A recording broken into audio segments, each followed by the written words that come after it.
மூன்றாவது கண்ணான நெற்றிக்கண்ணை திறக்கும் போது அந்த நெற்றிக்கண்ணிலே நேரடியாக சீறி வந்த அக்னியில பாய்ந்த வீரபத்ர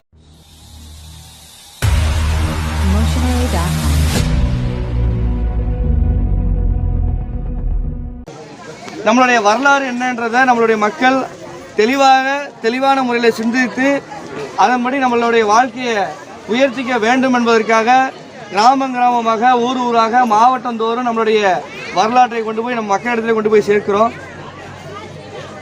கிட்டத்தட்ட 800 ஆண்டு காலம் பழமையான வரலாறு எடுத்து பார்த்தா மன்னர்களாகவும் அதற்கு முன்னாடி நம்ம எப்படி தோன்றர்களாக வழித்தோன்றர்களாக வந்த இனத்தார் என்பதை அடையாளப்படுத்துவதற்காக வரலாற்று ஆவணங்களை ஆய்வு பண்ணி பார்க்கும்போது நம்மளுடைய சமுதாயம் ஆன்மீக ரீதியாக சொல்லப்பட்ட வீரபத்திரருடைய நேரடி வாரிசாக சொல்லப்படுகிறது.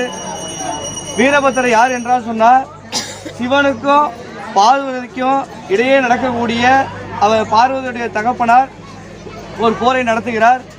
அந்த போரில் சிவனை அழிக்கிறதுக்காக நடத்தக்கூடிய அந்த போர், அந்த சிவன் ஒரு பண வசதி இல்லாத ஒரு சுடுகாட்டு சாம்பலை பூசி கொண்டு இருக்கக்கூடியவன் சொல்கிற ஒரு ஆணவத்தின் பேரில் அந்த போர் நடக்குது.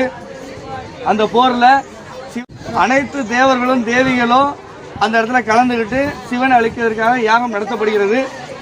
சிவன் ஒரு காலகட்டத்தில் கோபம் அடைந்து தன்னுடைய மூன்றாவது கண்ணான நெற்றிக்கண்ணை திறக்கும் போது அந்த நெற்றிக்கண்ணிலே நேரடியாக சீறி வந்த அக்னியில பாய்ந்த வீரபத்திரர் உருவாகிறான்றத வரலாற்று ஆவணங்கள் சொல்லுது.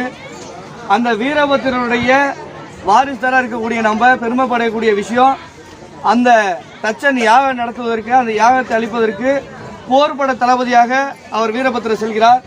எங்கே நம்முடைய கோபங்களும் ஆன்மீக ரீதியாக உருவாகிற கதையிலும் கூட ஒரு போருக்கு தளபதியாக செல்லக்கூடிய வல்லமை படைத்த மனிதர் இனத்தை சார்ந்தவர்கள் நம்ம அப்படின்ற வரலாறு சொல்லுது.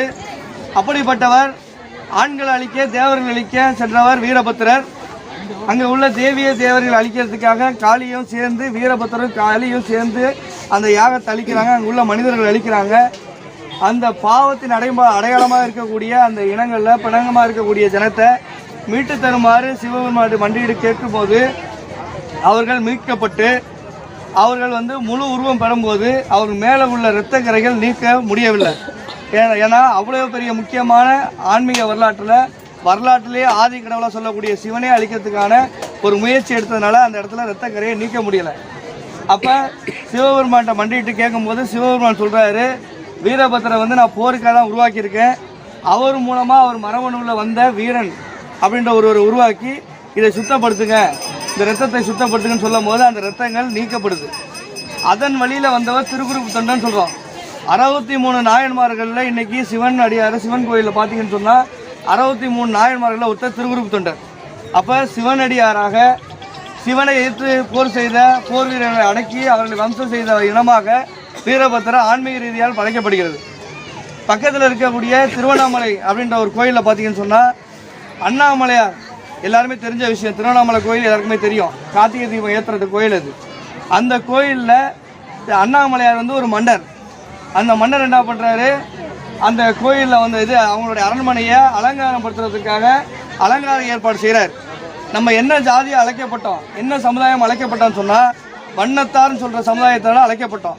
அவங்களுடைய வேலை என்னன்னு சொன்னால் அழகுபடுத்துறது, அரண்மனையை பார்த்தீங்கன்னு சொன்னால் திரைகளை அமைக்கிறது, அண்ணங்களுக்கு அந்த உண்ணாமலை அம்மனை கல்யாணம் பண்ணணும்னு ஆசைப்படுறாரு. ஆசைப்படும் போது மந்திரியை அனுப்பி அந்த இடத்துல பொண்ணு கேட்டுவாங்கன்னு சொல்கிறார். அப்போ நம்ம இனம் சமுதாயம் ஒரு சுயமரியாதைக்குரிய சமுதாயம், மான ரோசம் உள்ள அந்த காலத்தில் வாழ்ந்த நம்ம மனிதர்கள் இருக்கிறனால தான் இன்னைய வரைக்கும் நமக்கு அந்த இடத்துல நம்ம தவறாக சொல்லிட்டா கூட அந்த இடத்துல